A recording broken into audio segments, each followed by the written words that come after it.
또, 자, 다음 박준택 위원님. 네.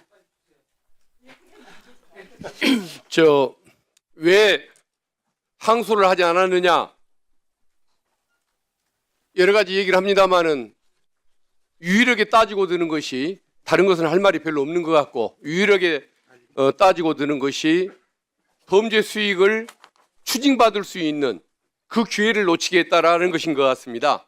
그런데 검찰은 애초에 기소를 잘못했고 또 추징 청구 자체가 잘못됐습니다.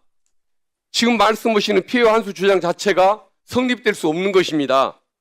특경법 배임 사건, 범죄 피해 액수를 산정할 수가 없는 사안이라고 법원이 선고했습니다. 그 말이 맞습니다. 계약 당시에 범죄가 성립하는데 얼마의 이익이 남을지를 어떻게 알겠습니까?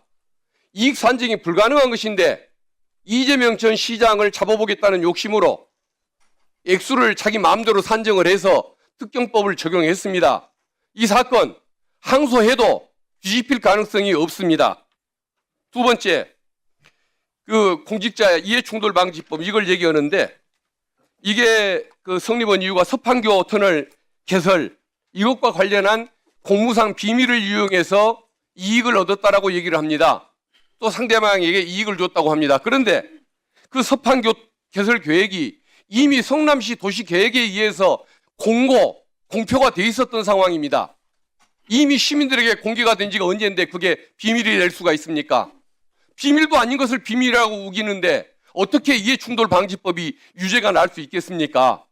이것은 애초에 검찰이 해서는 안 되는 조작질의 공소제기를 했기 때문에 1심이 불가피하게 무죄를 할 수밖에 없었는데 항소심 가도 되지도 않을 이 사건을 어떻게 다투어서 이기겠다고 검찰이 주장한단 말입니까? 그것은 조작 기소에 대한 반성을 해야 할 일이지 항소를 하겠다고 우겼어야 할 일이 아닌 것입니다. 그리고 두 번째, 범죄 재산 몰수법 봐보십시오.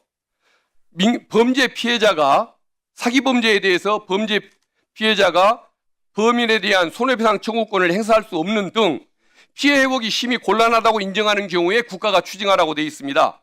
그런데 이 규정은 보이스피싱 피해 사범이나 조직적인 전세보증 사기 사범 같은 서민 피해자들을 보호하기 위해서 보충적으로 놔둔 규정입니다.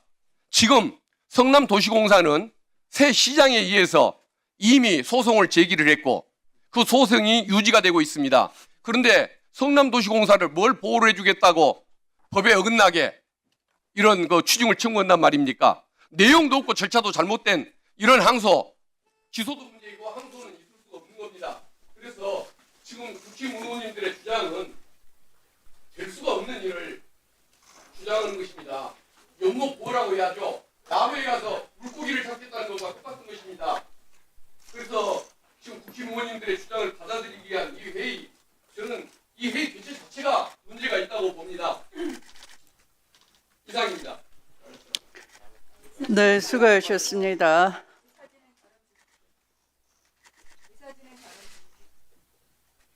나경원 위원님에 대해서는 국회법 제146조에 따라서 위원회에서 다른 사람을 모욕하는 발언을 해서는 아니 된다의 조항에 한적 없어요. 나경원 의원님은 무슨 모욕죄 발언했다는 겁니까? 국회법 제147호 국회법 위반이에요. 네, 발언방해 금지에 따라서 제가 발언권을 드리지 않겠다고 아까 말씀을 드렸죠. 네, 유념해 주시기 바라고요.